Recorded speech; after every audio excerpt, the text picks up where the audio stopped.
Here to discuss, former Council of Economic Advisors acting chair Tom Philipson. Well, she's dim to pick on a company that is actually beloved by its customers, Tom. But speak to the bigger issue of why socialism is the wrong way to go, even for people who are hurting.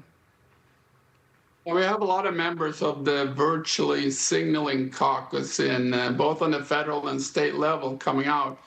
A lot of overlap with that caucus, with the economic ignorance caucus, which is sort of the message from these people is that intent is the key issue as opposed to results of policies. The intent is, of course, to help the poor people. Never mind that these policies actually hurt poor people whenever they're instituted. The exhibit one is that capitalism has raised poverty or reduced poverty, across the world more than any other way we have structured society. Socialism has never, ever lifted people out of poverty when it's instituted.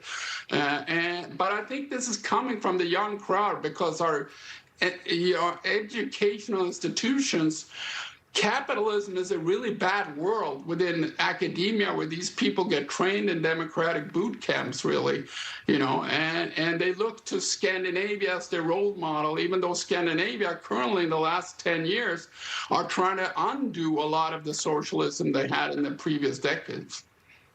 Well, Tom, just to level set before we jump into it, we know that wealth has to be created before it can be redistributed. But listening to folks like AOC and some of the other folks who have been fanning the flame of this socialistic idea from a distance are now feeling these folks are going to eat them alive. How do the Democrats in the next several months find their footing on what the messaging is? Because I'm now listening to AOC sound a little bit more like Mandami.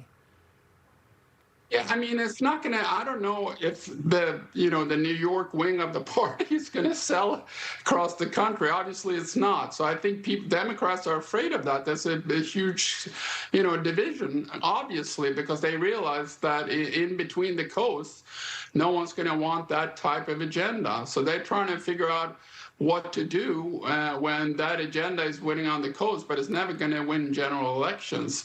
That seems to me clear. But the worldview they have is just so backward, and I don't know why they're so stuck on it when the history is so clear. I mean, we even wrote a report in 2018 out of the White House at the Council of Economic Advisors, just documenting how bad socialism has been. This was before it was on the rise in the U.S., and people wondered, why did you do that? But it was essentially Warren and Bernie running around with the same rhetoric as people, supporting Stalin, essentially. And this has now grown to a huge movement, which I don't think it possibly can win in between the coasts, but it is winning on the coast. But Tom, given the size of the federal government today, and how the creep of the federal government, I'll talk about the equity ownership stakes in multiple companies that the Trump administration has taken, the size of the intervention of federal government into just the housing market made larger and greater by this housing bill that was passed, the just Social Security and Medicare. Are we on the precipice, though, of if the wrong people get elected into office, that path to something socialist light is short? Exactly, and that's why I'm worried. I'm not so worried about Trump having ownership in these companies. That doesn't worry me at all. What I'm worried about is Newsom having ownership in these companies if he wins or something like that.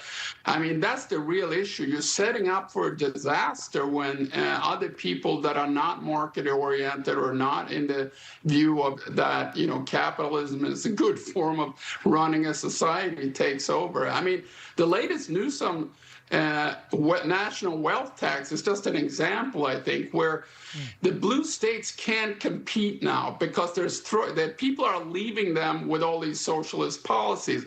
So they form a cartel, essentially. This is mimicking the OECD playbook where they wanted to raise the minimum corporate tax to 15% on everyone.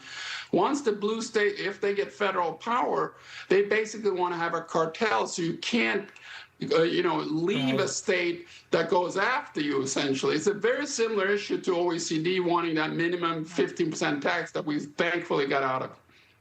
Well, Tom, one thing before we let you go, you said that you don't think they can win in the middle. Tomorrow we have a primary that we're going to get some color on in Colorado.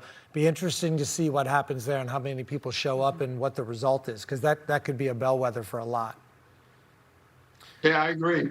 I think it's a very disturbing trend, but I think that in a general election, I doubt this extreme form of either socialism or even Marxism is going to be a winning strategy. Thank you, Tom. Tom Philipson,